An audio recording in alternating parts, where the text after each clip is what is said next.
오늘 하나님께서 우리에게 주시는 은혜의 말씀 함께 sam가하도록 하겠습니다. 지난주 말씀 본문과 동일하고요. 제목도 동일합니다. 두 번째 시간인데요. 제사장나라 거룩한 백성 두 번째 시간 3절부터 6절까지의 말씀 하나님의 말씀으로 받으시면서 한 절 한 절 교독하겠습니다. 제가 먼저 읽겠습니다. 모세가 하나님 앞에 올라가니 여호와께서 산에서 그를 불러 말씀하시되 너는 이같이 야곱의 집에 말하고 이스라엘 자손들에게 말하라. 내가 애굽 사람에게 어떻게 행하였음과 내가 어떻게 독수리 날개로 너희를 업어 내게로 인도하였음을 너희가 보았느니라. 세계가 다 내게 속하였나니 너희가 내 말을 잘 듣고 내 언약을 지키면 너희는 모든 민족 중에서 내 소유가 되겠고 너희가 내게 대하여 제사장 나라가 되며 거룩한 백성이 되리라. 너는 이 말을 이스라엘 자손에게 전할지니라. 아멘. 오늘은 지난주에 이어서 제사장 나라 거룩한 백성 두 번째 시간입니다. 이 말씀의 제목으로 하나님의 우리 순빛 공동체에게 주시고 또 우리에게 원하시는 그 말씀을 함께 이 시간 받도록 하겠습니다. 사실 지난주에 제사장 나라 거룩한 백성이라는 내용의 핵심적이고 중요한 내용들은 다 다루었어요. 지난주 말씀 기억나시죠? 하나님께서 이스라엘 백성들을 출애굽시킨 이유가 뭐라고 했었죠? 이스라엘 백성들을 제사장 나라로 삼기 위해서라고 했었잖아요. 이스라엘 백성 전체가요. 아직 하나님을 알지 못하는 다른 나라와 백성들을 위한 열방의 빛으로서 제사장 직무를 감당하도록 하나님께서 선택한 이스라엘 백성 공동체를요. 그 공동체 전부를 제사장 나라로 세우신 거예요. 그 나라를 통해서 제사장 직무를 감당하도록 하나님이 친히 세우신 거죠. 그러면 어떻게 해서 그들이 제사장 직무를 감당할 수 있는 거죠? 거룩한 백성이 되는 것을 통해서 제사장 직무를 감당할 수 있다고 했어요. 이게 따로 가는 게 아니라 같이 가는 거예요. 제사장 직무는 거룩한 백성이 되는 것을 통해서 가능합니다. 기억나시나요? 그래서 하나님께서는 우리를 성공으로 부르시지 아니하고 거룩으로 불렀다고 했잖아요. 그리고 우리는 지난주에 신명기서 8장 말씀을 통해서 하나님의 계명과 율법과 법들을 주시기 전에 하나님께서 이스라엘 백성들에게 말씀하시는 걸 들었어요. 나는 너희를 애굽 땅 종되었던 집에서 이끌어내고 인도해 내었다. 이렇게 말씀하시면서 어떤 걸 말씀하셨죠? 형통의 삶과 고난의 삶 두 가지를 모두 말씀하시면서 여기서 핵심은 뭐라 그랬죠? 하나님이 우리를 형통으로 부르셨던 아니면 고난으로 부르셨던 하나님이 우리를 부르신 그 삶의 자리에서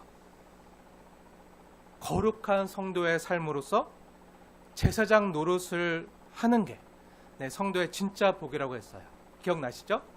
이 복을 주시기 위해서 하나님께서는 때로 우리의 삶에 광야의 삶을 허락하시기도 하시고 또 우리를 그곳에서 낮추시고 또 시험하사 마침내 우리에게 복을 주시기 원하시는 그런 하나님이심을 우리가 함께 말씀을 통해서 상고했습니다. 기억나시죠?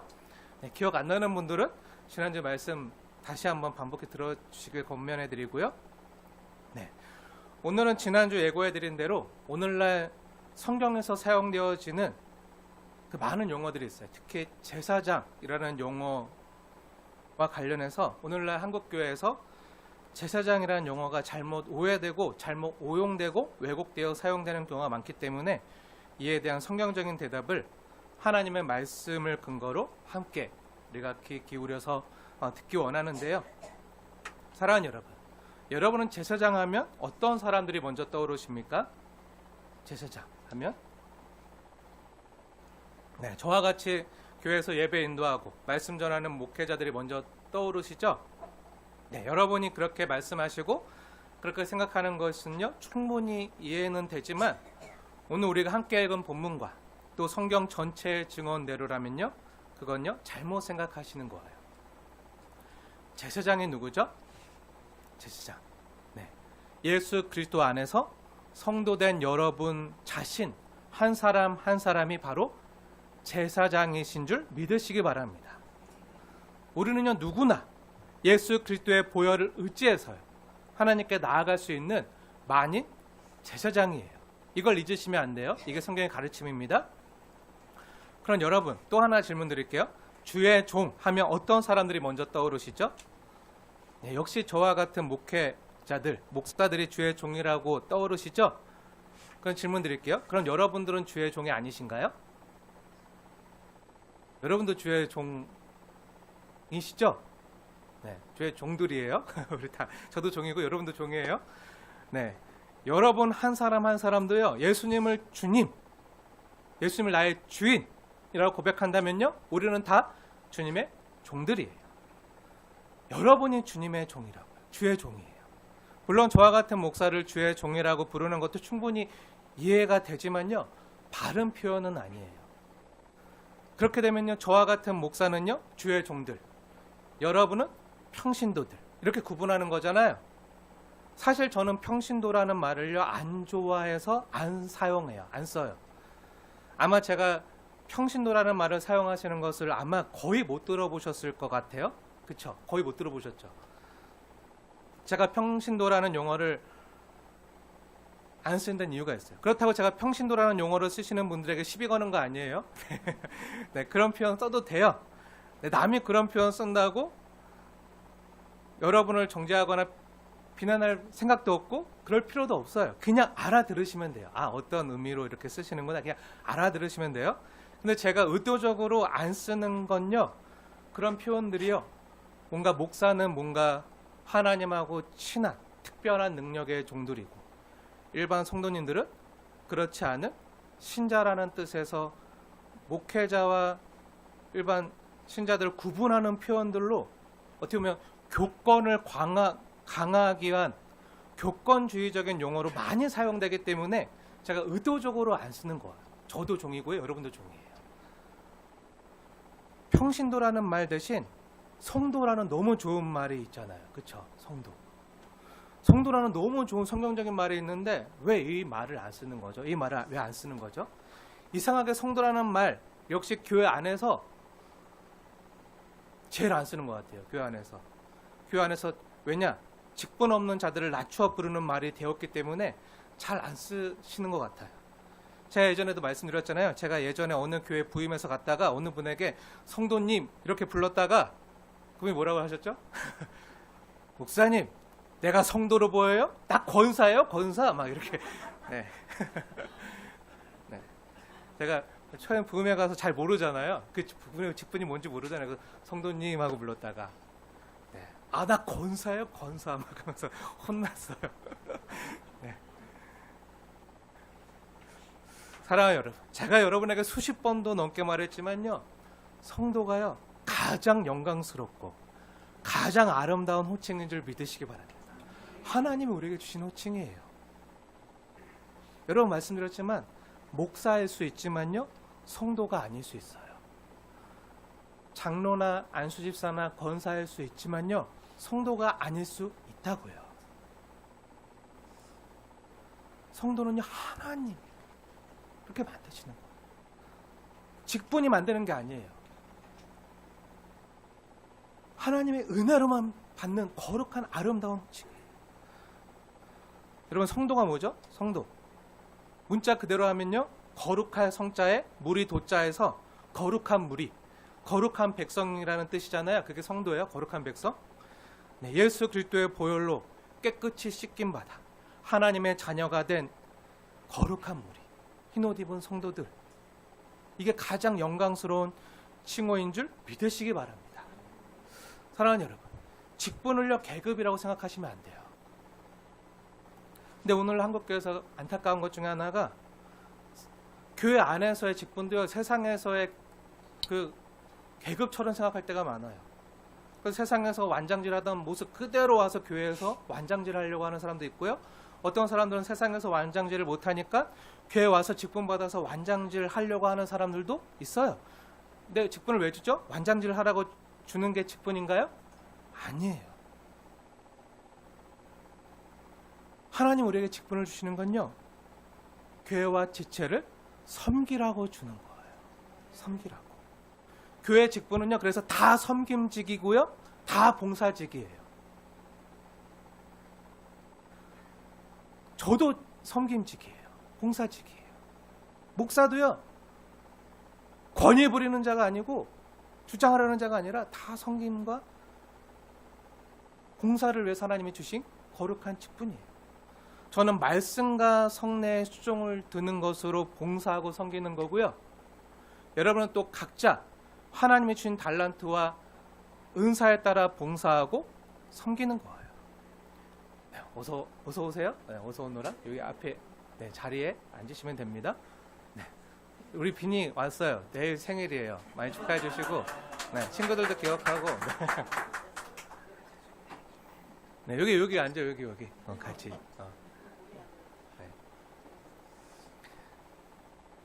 네. 예전에 주의 종이라는 표현과 관련해서 유명한 이야기가 있어요. 네. 아마 많이 들어보셨을 텐데 어느 교회에서 목사님이 이렇게 말씀하셨어요. 성도들을 가리키는 거죠. 네, 주의 종이라는 표현 관련해서 이렇게 가리키셨어요. 목사님이 목회자들은 하나님이 특별히 선택해서 기름 부어 세운 종이고 하나님과 친하고 그래서 목사가 기도하면 하나님이 더 잘 들어주고 하니까 여러분은 주의 종된 목회자들을 잘 받들어 섬겨야 된다고 가르쳤어요. 주의 종을 잘 섬기라고 가르쳤어요.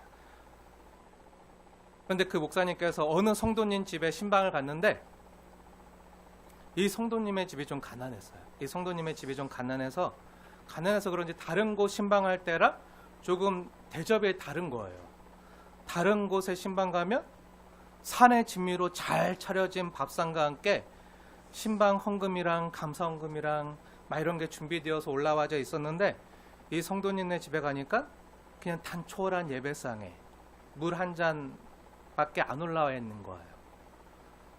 그래서 목사님이 그 성도님에게 가르치는 거예요. 아니 평신도가 주의 종을 이렇게 섬기면 안 된다고 막 가르치면서 호통을 쳤어요. 그랬더니 그 말을 잘 듣고 있던 그 성도님이요, 그 성도가 목사님께 질문하는 거예요. 네, 목사님, 종이 높나요? 자녀가 높나요? 목사님이 하나님의 종이라면 저는 하나님의 자녀인데요. 종보다 자녀가 더 높지 않나요?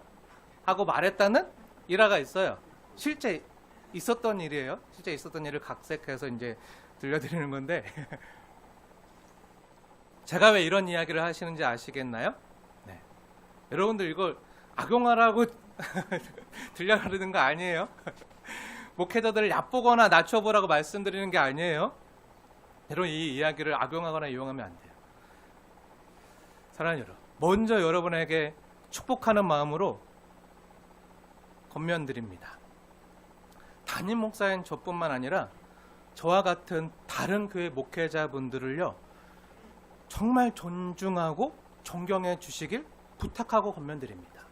담임 목사가 아니더라도 부목사님이나 전도사님이라도 또 다른 우리 교회 목사님이 아니고 우리 교회 교역자가 아니고 다른 교회를 섬기는 그런 목회자들이라도 저를 여러분이 사랑하고 존경하는 것처럼 그분들도 정말 존중해 주시고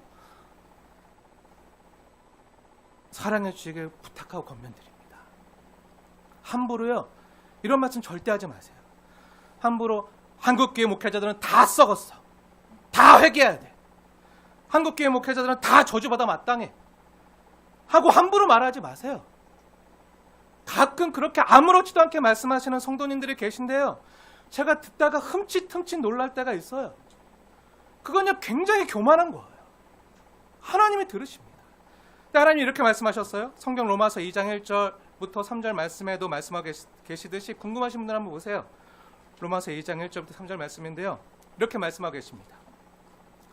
그러므로 남을 판단하는 사람아, 누구를 막론하고 내가 핑계하지 못할 것은 남을 판단하는 것으로 너가 너를 정죄하면 남을 판단하는 사람아, 내가 하나님의 심판을 피할 줄로 아느냐?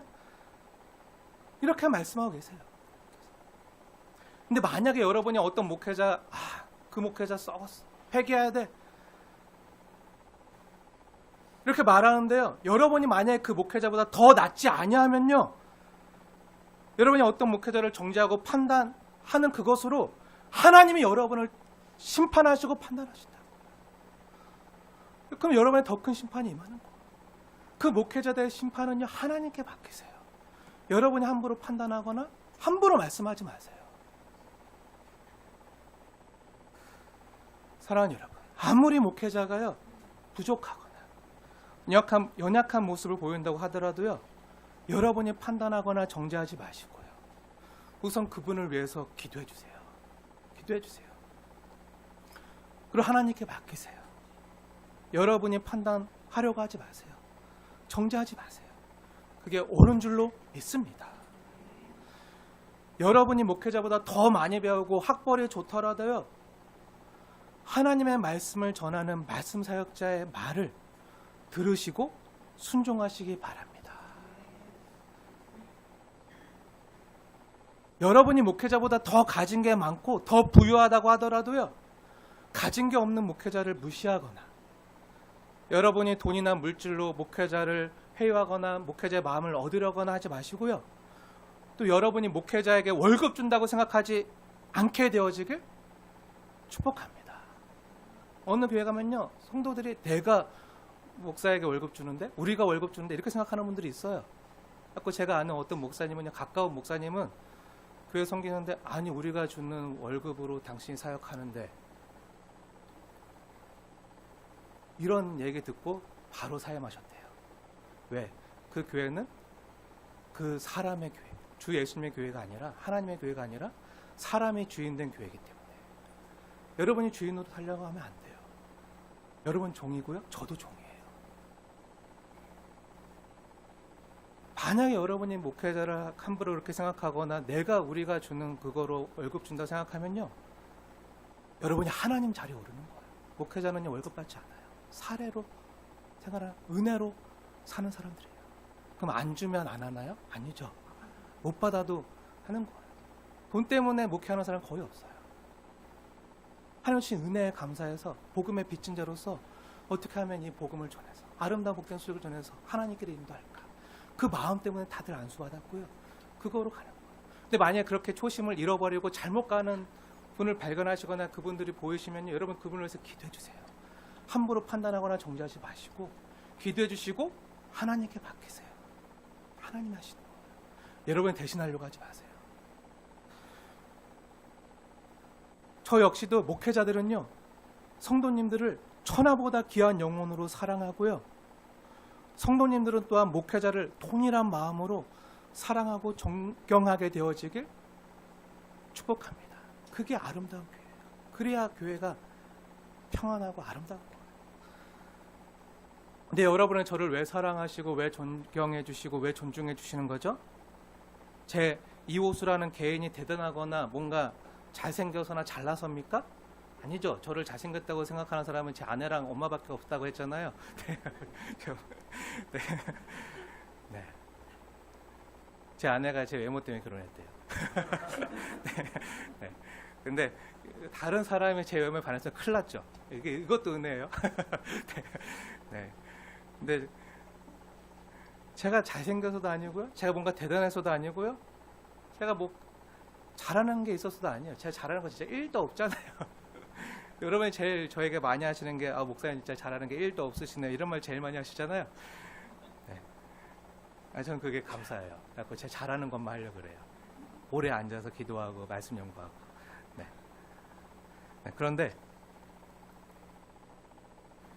여러분이 저를 존중해 주시는 게요, 제가 대단하거나 뭔가 있어서가 아니잖아요. 왜 그럼 존중해 주시는 거죠? 하나님의 영광스러운 말씀을 맡은 직분을 가졌기 때문에. 여러분이 그 하나님의 영광스러운 말씀을 사랑하고 그 말씀을 존경하고 말씀을 존중하기 때문에 그 말씀 맡은 자인 저를 존중해 주시는 거잖아요. 왜냐하면 우리는 그 하나님의 영광스러운 말씀으로 살기 때문이에요. 여러분이 우리 영혼을 살게 하는 그 하나님의 말씀과 그 말씀 맡은 자들을 존귀히 여길 때, 존중해 주실 때 우리 영혼이 건강해질 수 있다는 것을 기억하시고요, 말씀뿐만 아니라 말씀 맡은 자들도 존귀하게 여겨주시길 부탁드리겠습니다. 저와 같은 목회자들도요, 성도님들을요, 존귀하게 여겨야죠. 천하보다 귀한 영혼. 이 같이 가야 되는 거예요. 조금 전 목회자만 주의 종이 아니라 성도된 여러분도 다 주의 종이라고 했잖아요. 그래서 우리는요, 서로 섬기는 거예요. 서로 섬기는 거예요. 하나님의 형상으로 빚어진 사람이기에 그 사람이 목사고 그 사람이 일반 성도이고 아니고를 떠나서 다 존중하면서 사랑으로 섬기는 거예요. 여러분, 예수 잘 믿고 오래 다니고 몇십 년 다니고 아니면 오늘처럼 처음 교회 나온 사람이 있더라도 이 사람이 예수 믿고 하나님의 자녀인 걸 떠나서 하나님의 형상으로 지음받은 사람이기 때문에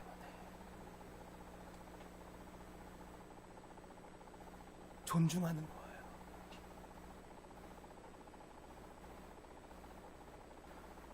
만약에 하나님의 자녀가 아니거나 예수 안 믿는 사람들은 안 사랑하거나 안 섬겨도 되나요? 아니죠. 오히려 더 사랑하고 더 섬겨야 돼요. 왜죠? 그들도 아직 하나님을 믿지 않을 뿐 하나님의 형상으로 지음받은 사람들이에요. 직분을 떠나서 예수를 믿고 안 믿고를 떠나서 하나님 나라의 제사장으로 먼저 부름받은 저와 여러분들은요, 그들을 주님의 사랑으로 섬겨야 돼요. 그래서 제사장으로 부른 거예요. 먼저 하나님께 나가서 예배하고 찬양하고 기도하고 이렇게 하나님의 말씀에 통치와 다신을 받아서. 그래서 어떻게 하라고요? 아직 하나님 믿지 않는 다른 사람들, 세상을 사랑으로 섬기라고 제사장으로 세워주신 거예요. 저와 여러분 역시요, 예수 믿기 전에는요, 그들처럼 하나님 안 믿던 자들이었어요.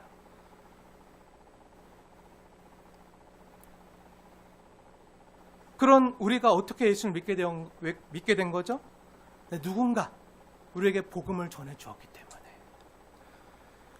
우리보다 먼저 부름받은 제사장된 누군가가 그 하나님의 사랑에 감격하고 감사해서 그 복음에 빚진 마음을 가지고 저와 여러분에게 이 하나님 사랑의 복음을 전해 주어서 우리도 일반 세상 백성에서, 진노의 자녀에서 이제 거룩한 하나님 나라의 자녀로, 이제 하나님의 백성으로 부름받은 거예요.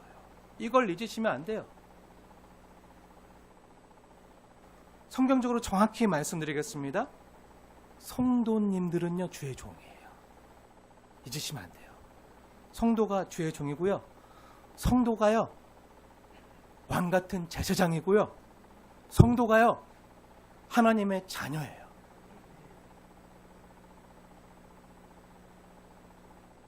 그런데 하나님이 우리에게 주신 이 영광스러운 특권과 사명을 제대로 알지 못하고 자꾸 잊어버리니까 성도됨의 영광을 누리지 못하는 거예요. 오늘날 조국교회 안타까움 중에 하나가 자꾸 성경적인 근거도 없이 예수 안에서 새 언약의 백성이 된 교회 된 우리가요, 자꾸 옛 언약으로 돌아가서 율법의 종이 되어서 살아가려고 하는 그런 태행적인 모습이 우리 안에 있다는 거예요.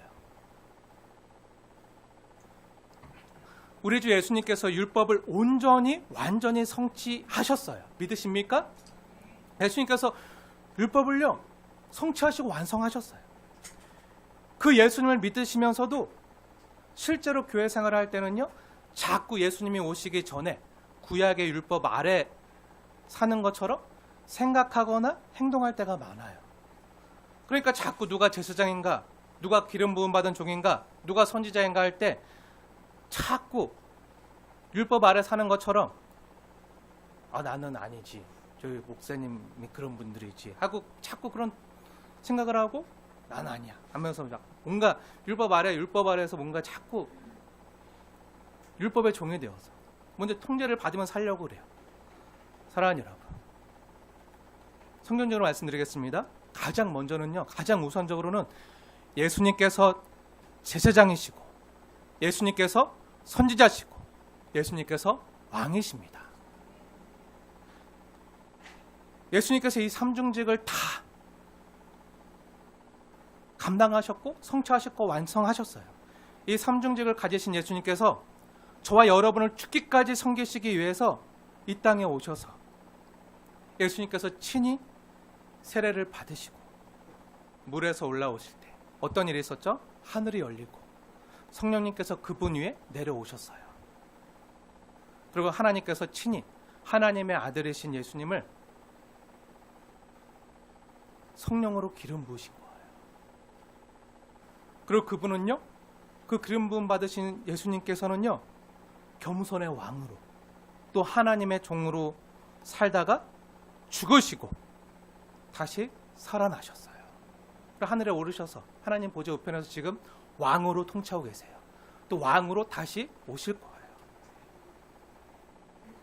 그리고 예수님께서 하늘로 올라가시기 전에 아버지께 부탁하신 성령님께서 교회된 성도들에게 부어졌어요. 언제요? 성령 강림절에. 오순절 성령 강림절에. 교회된, 누구에게 부어졌다고요? 교회된 성도들에게 부어졌어요. 그렇게 교회가 탄생한 거예요. 신약 교회가 그렇게 세워진 거예요. 이렇게 예수를 믿고 성령을 받은 성도는요, 모두 주의 종이 되는 새 언약의 시대가 열린 거예요. 신약의 교회가 탄생한 거예요. 그런데 새 언약의 시대인 신약 이후의 시대를 살면서도 우리의 생각과 행동은요, 자꾸 구약의 율법 아래 머물러 있어요.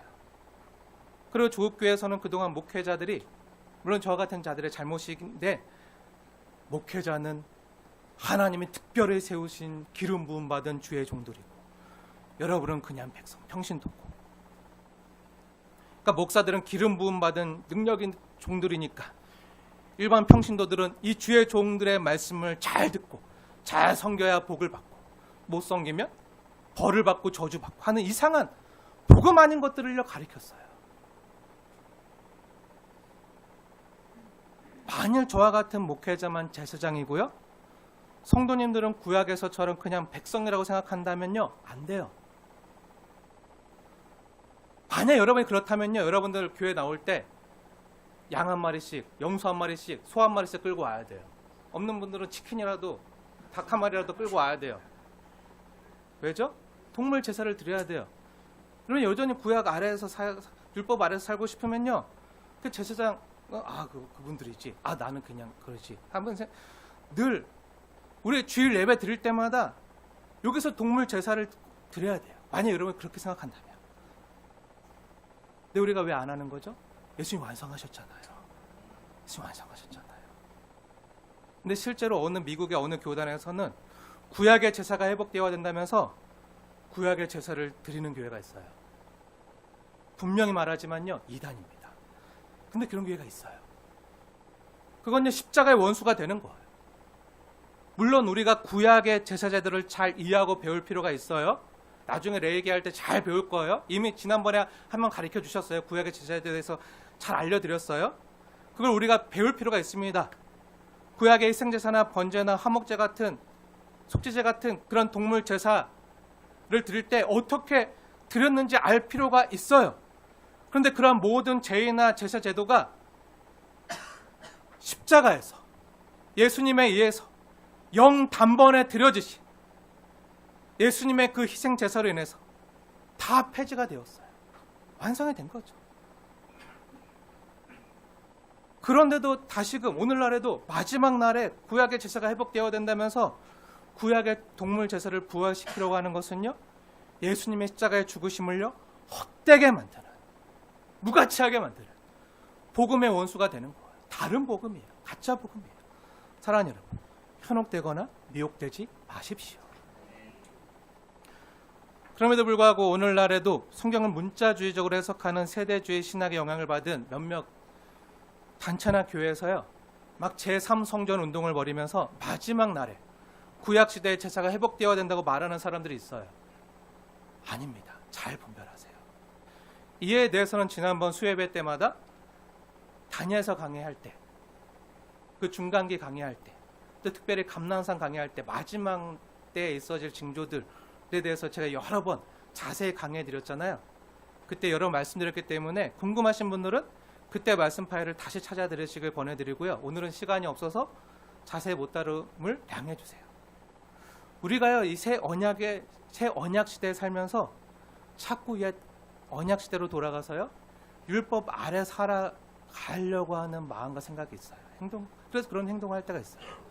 근데 그렇게 율법 아래 살아가도록 만드는 용어 중에 하나가 또한 뭐가 있냐면 예배당을 성전이라고 부르는 거예요. 성전. 사랑하는 여러분, 참 성전은요, 예수님 한 분밖에 없으심을 믿으시기 바랍니다. 이 참 성전은 예수님 한 분밖에 없어요. 그리고 하나님이 세우신 많은 성전들이 있는데요. 어떤 성전이죠? 예수님의 영이 거하시는 여러분 한 사람 한 사람이요 성전임을 믿으시기 바랍니다. 예수님의 영이 거룩한 영인 성령님이 내주하시는 여러분이 성전이라고요. 네, 오늘날 조국교회에서 예배당을 가리키면서 성전이란 말을 많이 써요. 그리고 예배당 건축하는 걸 가지고 성전 건축한다고 많이들 말해요. 그리고 성전 건축을 위해서 애쓰자고 힘쓰자고 많이들 말해요. 왜 그런 거죠? 네, 예배당보다 성전이란 말이 더 권위 있어 보이기 때문에, 또 성전을 위해서 내가 뭔가 일을 하면 하나님이 나에게 뭔가 이걸 보시고 복 주시고 뭔가 할 것 같아서 뭔가 성전 건축에서 뭔가 막 이런 얘기를 많이 하잖아요.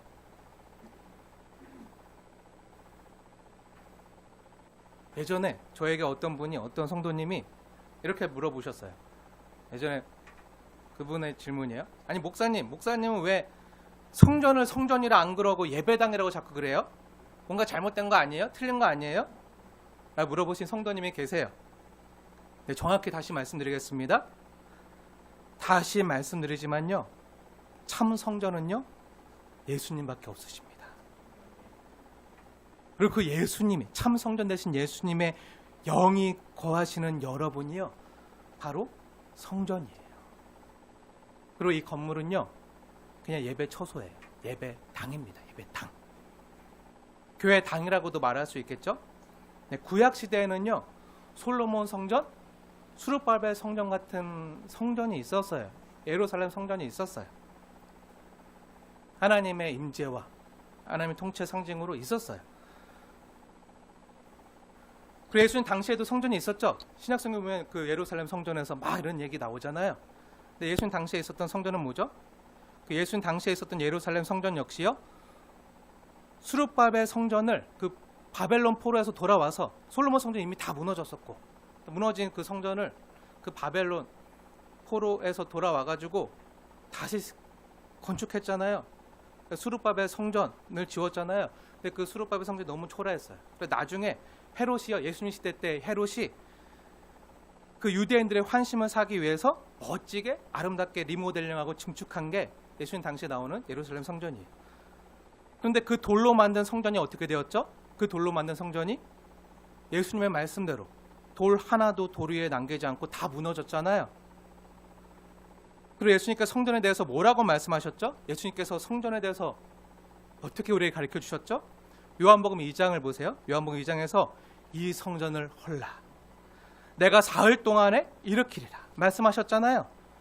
그리고 예수님께서 말씀하신 그 성전은 무엇을 가리킨 거죠? 건물을 가리킨 건가요? 아니에요. 그 성전은요 자신의 육체를 가리켜 말씀하신 거잖아요. 그리고 그 뒤에 있었던 많은 사도들이 다 이 성전 대신 예수님 때문에 핍박을 받았잖아요. 그러다 순교를 당하고 그랬잖아요. 예수님께서 자신을 가리켜서 뭐라고 말씀하셨는지, 진짜 성전이 뭔지 우리 예수님의 말씀을 따라서 성경을 보겠습니다. 정말 그런가 성경을 볼게요. 요한복음 2장 19절부터 21절 말씀입니다. 요한복음 2장 19절부터 21절 말씀. 우리 함께 찾아서 읽겠습니다. 시작. 예수께서 대답하여 이르시되 너희가 이 성전을 헐라, 내가 사흘 동안에 일으키리라. 유대인들이 이르되 이 성전은 46년 동안에 지었거늘 내가 3일 동안에 일으키겠느냐 하더라. 그러나 예수는 성전된 자기 육체를 가리켜 말씀하신 것이라. 아멘. 네, 성전이 뭐라고요? 네, 예수님 자신이 성전이라고요.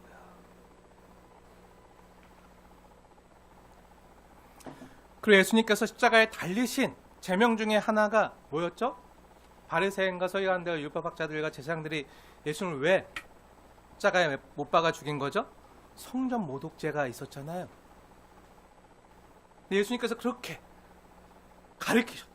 이 성전 헐라. 뭘 헐라는 거죠? 단순히 그 예루살렘 성전이 없어지는 걸 얘기하는 게 아니에요. 예수님 자신이 허물어지신, 우리를 위해서 그 육체가 허물어지시고 죽으시는 거.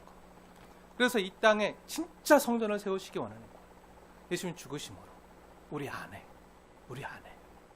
예수님의 영이신, 그 거룩한 영이신 예수님이 여러분 안에 한 사람 한 사람 안에 진짜 성전을 세우기 원하시는 거예요. 다시 세우리라. 사랑하는 여러분, 예수님께서 무너뜨린 성전을요 자꾸 세우려고 하지 마세요. 오늘날 제3성전 운동을 하는 자들 말대로 마지막 날에 옛날 예루살렘 성전이 있던 자리에 다시, 만약에 건물이 다시 세워진다고 할지라도요, 그건 그냥 돌로 만든 건물이지 성전이 아니에요. 그냥 돌로 만든 건물일 뿐이에요.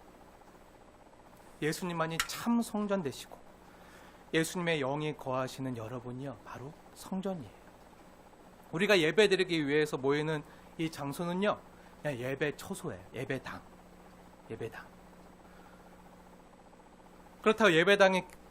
그렇다고 예배당이요 교회도 아니에요. 이게 교회가 아니에요. 물론 외부적으로 표시를 해야 되니까 순빛교회, 이렇게 순빛교회 예배당 이렇게 하지만 교회가 뭐죠? 교회는요 이 공간이 교회가 아니라 성도된 여러분 자신 한 사람 한 사람이요 교회예요. 교회. 예수 믿은 성도님들 자신이요 진짜 살아있는 성전임을 기억하시기 바랍니다. 그럼 우리가 교회도 성장해야겠죠? 교회 성장해야겠죠? 그럼 교회 성장이 뭐죠?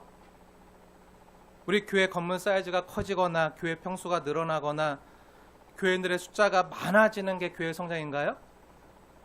아니에요. 그럼 뭐죠? 진짜 성장이 뭐죠? 교회 성장이 뭐죠? 네. 남녀 얘기한 것처럼 성도된 여러분 한 사람 한 사람이 그리스도 안에서 자라가는 거. 성도님들의 성장이요 곧 교회의 성장이에요. 얼마 전 피택자 교육 때도 말씀드렸지만 교회된 여러분이 예수 그리스도의 형상으로 자라가는 거. 예수님의 장성한 분량에까지 자라가는 거. 여러분의 신앙 인격이 예수님의 인격을 닮아가는 거. 여러분의 성품이 예수님의 성품을 닮아가는 거. 이거 온유하고 친절하고 배려심 있고 사랑으로 섬기는 여러분이 그렇게 되면 될수록 그게 진짜 교회 성장이라고요. 교회 사이즈가 커지고 성도들이 많아지는 이게 성장이 아니라고요. 진짜 성경적 교회 성장은요 이게 교회 성장이에요. 근데 자꾸 딴 데 관심이 가 있어요. 그런 의미에서요 성전 건축이라는 말도요 틀린 거죠. 그냥 예배당 건축이라고 해야 맞죠. 그렇죠? 교회당 건축, 예배당 건축. 예수님께서 헐어버리신 것을요 다시 세우려고 하는 것은요 불신앙이에요. 그렇다 여러분 예배당이 필요 없다고 생각해도 안 돼요. 예배당 필요합니다. 왜 필요하죠? 예배 드리려고 필요하죠. 성도되고 교회되 하나님의 백성 공동체가 하나님께 나와서 함께 예배드리고 찬양하고 기도할 장소가 필요한 거예요. 때로는 지금 계속 예배당 임대할 거 찾아보고 알아보고 있는데 쉽지가 않지만 때로는 예배 장소를 임대하는 것보다 건물을 짓는 편이 나을 수도 있어요. 예배당은요 우리 신앙과 또 하나님 예배하는 것과 또 다음 세대 교육을 위해서 필요하고 매우 유익한 거죠. 하지만 그 예배당을 가리켜 성전이라고 부르지 마세요. 성경에 따라서 우리 말을 바꿔야 될 줄로 믿습니다. 그게 옳은 거예요. 그리고 예수님의 영이 내주하시는 내 옆에 있는 지체가요 성전임을 믿으시기 바랍니다. 여러분이 성전이고요 여러분이 교회예요. 사랑하는 여러분, 신약 성경이요 하나님께서 직접 성령님께서 직접 이렇게 우리에게 주신 이 성경의 원저자 되시는 하나님께서 신약 성경에 단 한 번도 건물을 가리켜서 이 건물을 가리켜서 교회 헬라어로는 에클레시아라고 부른 적이 없다는 사실을 아십니까? 신약 성경에 한 번도 안 나와요. 건물을 가리켜서 에클레시아라고 부른 적이 없어요. 교회라고 부른 적이 없어요. 그럼 언제 교회라고 불렀죠? 네, 성령님께서 성령님이 내주하시는 성도를 가리켜서 교회라고 불렀어요. 삼일체 하나님과 교제를 나누는 성도의 모임을 또한 교회라고 불렀어요. 아름다운 사랑의 교제가 있는 그 코이노니아 공동체를 가리켜서 교회라고 불렀어요. 에클레시아. 예수님의 영이 함께 하시는 우리가 성전이고 우리가 교회라고요. 물론 다른 분들이 예배당을 가리켜서 성전이라고 한다고 정죄하거나 비난해서는 안 돼요. 큰 교회들은 제1성전, 제2성전, 제3성전, 지성전 막 이렇게 부르잖아요. 그거 가지고 시비 걸지 마세요. 정죄하지 마세요. 네. 그냥 이해하고 들으세요. 우리도 하나님께 드려진 물건을 성물이라고 부르잖아요. 성물. 하나님께 드려진 물건. 그게 특별해서 그런가요? 아니죠. 그냥 구별하는 거잖아요. 하나님께 드려진 거. 그냥 하나님께 드려진 구별된 예배 장소에서 그 구별된 예배 장소라고 해서 성전이라고 하나보다 그냥 이렇게 이해하시고 넘어가시면 돼요. 그거 가지고 시비 걸거나 정죄하거나 비난하지 마세요. 근데 여러분이요, 예배당을 가리켜서 성전이라고 하지 마세요. 새 언약의 백성된 우리가 예수님 가르침대로 우리의 말도 바꿔야죠. 예수님 가르침대로 성전에 대해서 이해하는 게 너무나도 절실하고 필요하기 때문에 드리는 권면이고 말씀이에요. 우리 성전하면 예수님을 생각해야 되는데, 참 성전도 예수님을 생각해야 되는데 자꾸 성전하면 건물, 큰 교회, 성전 건축 막 이런 거 생각하니까 예수님처럼 섬기고 사랑하고 이렇게 살아야 되는데 자꾸 어떻게 하면 더 크게 짓지? 어떻게 하면 더 많이 모으지? 어떻게 하면 더 힘을 모아가지? 자꾸 이러니까 잘못된 방향으로 가는 거예요. 우리는요, 오늘 제사장이에요. 어떤 특별한 목회자만 제사장이 아니라, 오늘날 이상한 사람들 많아요. 어떤 특별한 목회자만 사도라고 얘기해요. 또 선지자라고 얘기해요. 그 사도와 선지자가 오늘날에도 배출된다고 얘기하면서 어느 신학교에서는 사도와 선지자들을 배출해요. 아닙니다. 이단입니다. 현혹되지 마십시오. 하나님의 기름 부어 세운 종들만 사도와 선지자로서 하나님의 말씀을 대언하고 예언하는 자들이고 하면서 막 계속 그런 일들이 있어요. 한국교회 안에 있어요. 너무 많아요. 신사도 운동하는 사람들이요, 그런 일을 얼마나 많이 하는지 몰라요. 안 됩니다. 근데 우리는 자꾸 옛날식으로 생각하려고 하니까 자꾸 거기에 현혹되는 거예요. 미혹되는 거예요. 여러분도 제사장입니다. 여러분도 주의 종입니다. 어떤 특별한 목회자들만이 제사장이 아니라 예수님의 피로 거룩하게 된 우리 모두가요, 우리가 오늘 제사장임을 알게 되었잖아요. 또 우리가 성전임을 알게 되었잖아요. 여러분 성도님 한 분 한 분 안에 영원한 속죄 제물 대신 예수 그리스도를 모신 성도된 여러분이요, 존귀한 하나님의 제사장이고 동시에 하나님의 영이 거하시는 존귀한 성전임을 믿으시고 기억하시기 바랍니다. 그럼 성전 건축이 뭐죠? 성전 건축. 예배당 건물을 짓는 게 성전 건축이 아니라 하나님께서 그 아들을 아끼지 아니하시고 사랑하신 한 영혼을 말씀과 기도를 통해서 하나님이 친히 거하시는 거룩한 신령한 전으로, 그런 신령한 예수님의 사람으로 세워가는 게 진짜 성전 건축 아닐까요? 그게 진짜 성전 건축이죠. 성전 건축해야 될 필요가 많아요. 아직 예수님을 알지 못하고. 우리가 열심히 성전 건축해야 돼요. 근데 건물을 짓는다 생각하지 마세요. 오늘 처음 교회 나온 사람들, 이 교회는 오랫동안 나왔지만 아직 예수님을 인격적으로 만나지 못한 사람들, 그들에게 예수님의 사랑을 가지고 다가가서 예수님을 믿고 예수님의 사람이 되게 하는 게요, 진짜 성전 건축이에요. 근데 이 성전 건축을 누가 하죠? 목사가 하나요? 아니요. 이건 사람이 하는 게 아니에요. 하나님이 하시는 거예요. 구원은요, 하나님밖에 못해요. 구원은 주께 속한 거예요. 근데 저와 여러분은요, 하나님이 행하시는 이 거룩한 성전 건축 사역의 이 역사에 함께 쓰임받고 동역하는 주의 종인 거예요. 주의 종. 그리고 하나님의 제사장인 거예요. 이걸 잃어버리면 교회가 엉뚱한 길로 가는 거예요. 저는요, 예수님이 오시는 그날까지, 언제 오실지 모르지만 예수님이 재림하실 때까지 눈에 보이는 번듯한 예배당 건물 못 짓고 주님 앞에 선다고 하더라도요, 아쉽지가 않아요. 하나도 안 아쉬워요. 근데 한 사람을, 한 영혼을 하나님의 신령한 전으로 세우는 이 성전 건축 사역에 쓰임받지 못한다면요, 너무 아쉬울 것 같아요. 너무 부끄러울 것 같아요. 사랑하는 여러분, 저만이 아니라 주의 종되고 제사장된 여러분 역시 이 일에 동참하셔야겠죠.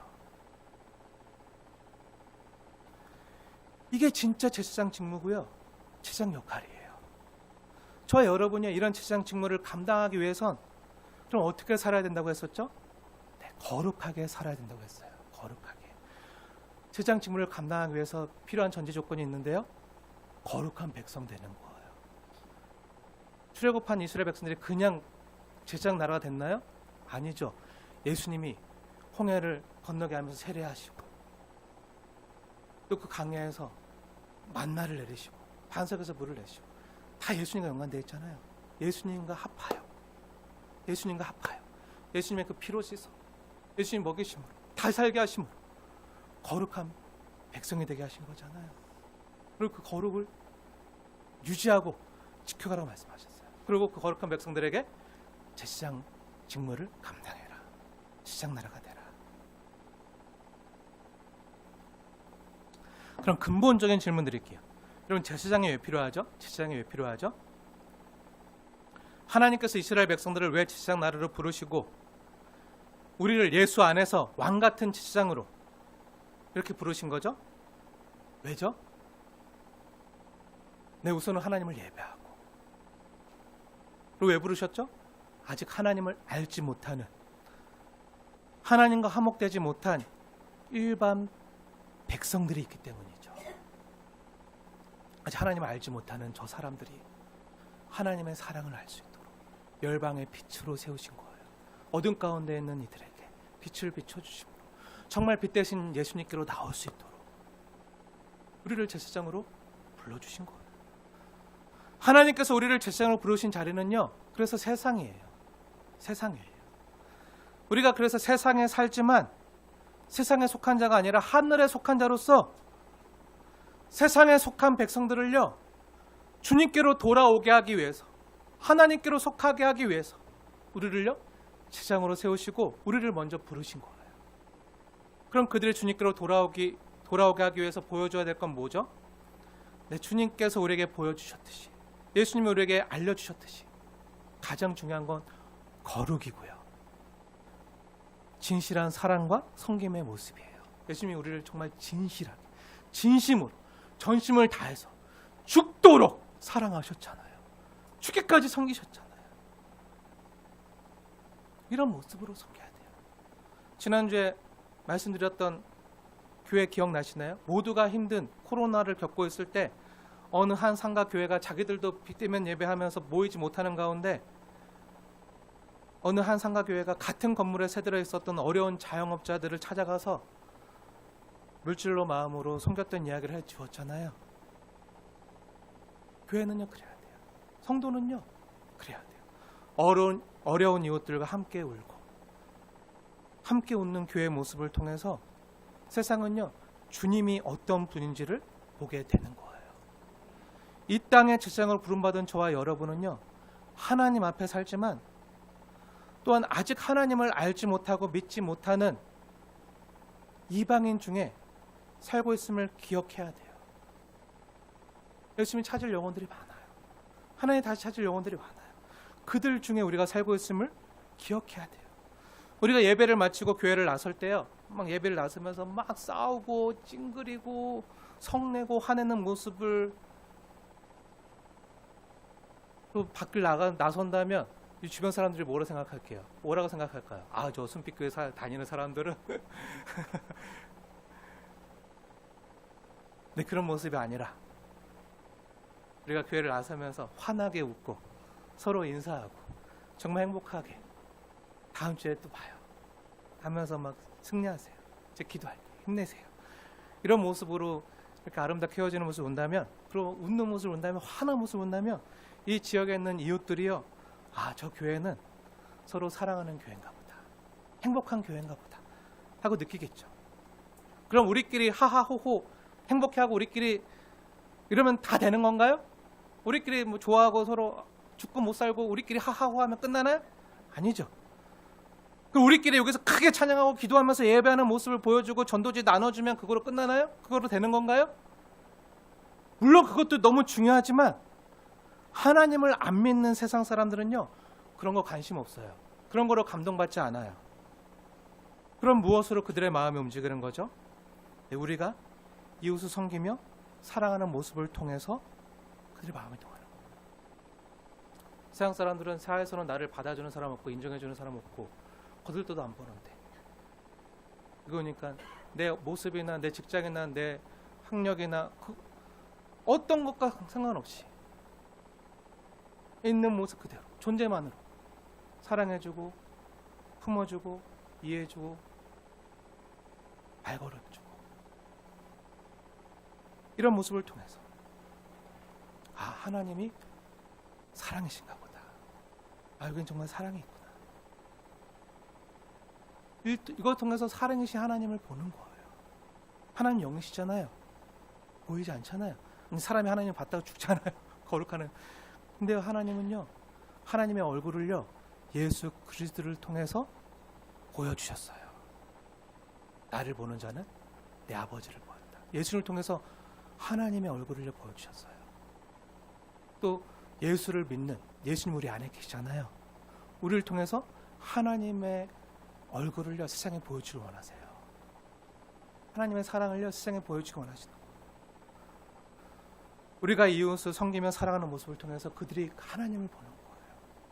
우리의 가정에서, 우리의 직장과 일터에서, 우리가 머무는 그 자리에서 저 사람은, 저 예수 믿는 사람은, 저 하나님의 사람은 무례하지가 않아, 날 무시하지 않아, 저 사람은 정말 사랑이 많아, 저 사람은 친절하고 배려심이 있고, 저 사람이 얼마나 착한지 선한지, 우리의 모습을 통해서 세상 사람들은요, 예수님의 선하심을 보는 거예요. 예수님을 닮은 우리의 선한 성품과 성령의 열매들을요, 그들이 맛보는 거예요. 여러분, 담장 넘어 가지 사역이 단순히 우리가 선물 준비해가지고 나누는 걸 담장 넘어 사역이라고 생각하지 마세요. 우리 예수 안에 뿌리 박혀 있을 때 예수님을 도우는 아름다운 그 신령한 그거, 우리의 삶의 열매가 맺혀지는 거예요. 어떤 열매? 성령의 열매, 사랑의 열매, 희락의 열매, 온유의 열매. 이걸 누가 맛본다고요? 담장 너머에 있는 세상 사람들과 이웃이요, 이 사람은 진짜 사랑이 많구나, 배려심이 있구나, 친절하구나, 진실하구나, 항상 희락이 있구나, 나도 저렇게 행복하고, 나도 저렇게 웃고 싶고, 저렇게 진짜 살고 싶은데, 그걸 맛본다고요. 어떻게 맛봐요? 우리가 줄 때, 다가갈 때, 담장 넘어 밖으로 나갈 때, 그걸 맛본다고요. 죽어지는 모습을 통해, 떨어지는 모습을 맛본다고요. 그게 진짜 담장 넘어 가지 사역이에요. 예수를 닮은 우리의 선한 성품과 성령의 열매들을 그들이 맛보고, 아, 이 사람은 왜 이렇게 선하지? 아, 이 사람이 믿는 하나님은 선한 분이구나. 아, 이 사람은 왜 이렇게 따뜻하고 사랑이 많지? 아, 이 사람이 믿는 하나님은 사랑이시구나. 이렇게 깨닫는다고요. 사랑하는 여러분, 여러분 주변에 있는 이웃과 세상 사람들로 하여금요, 여러분을 보면서 예수님을 보게 하십시오. 여러분을 보면서 하나님이 사랑이심을 알았다는 소리를요, 듣게 하십시오. 그게 하나님께 영광 돌리는 거예요. 다른 게 아니라 그게 진짜 하나님께 영광 돌리는 삶이에요. 그것이 이 땅에서 제사장 노릇하는 거고요, 거룩한 백성으로 사는 길입니다.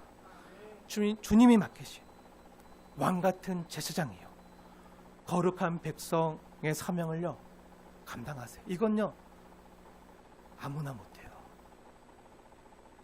하나님 우리를 다 부르시지만 누구나 할 수 있는 사역은 아니에요. 예수님을 주인으로 고백하고, 그 주님을, 그 예수님을, 내가 만난 그 주님을 너무 사랑하고 내가 너무 좋아해서 예수님을 전하고 싶어하는 제사장의 마음이 있는 사람들, 이 사람들을 통해서만 할 수 있는 거룩한 사역이에요. 이 사역에 하나님 우리 함께 하십니다. 성령님의 도우심으로만 가능한 사역이에요. 이 거룩한 왕 같은 제사장이요, 거룩한 백성의 사명을요 감당하는 거룩한 종들이 다 되어지시길 주님의 이름으로 축원을 드립니다.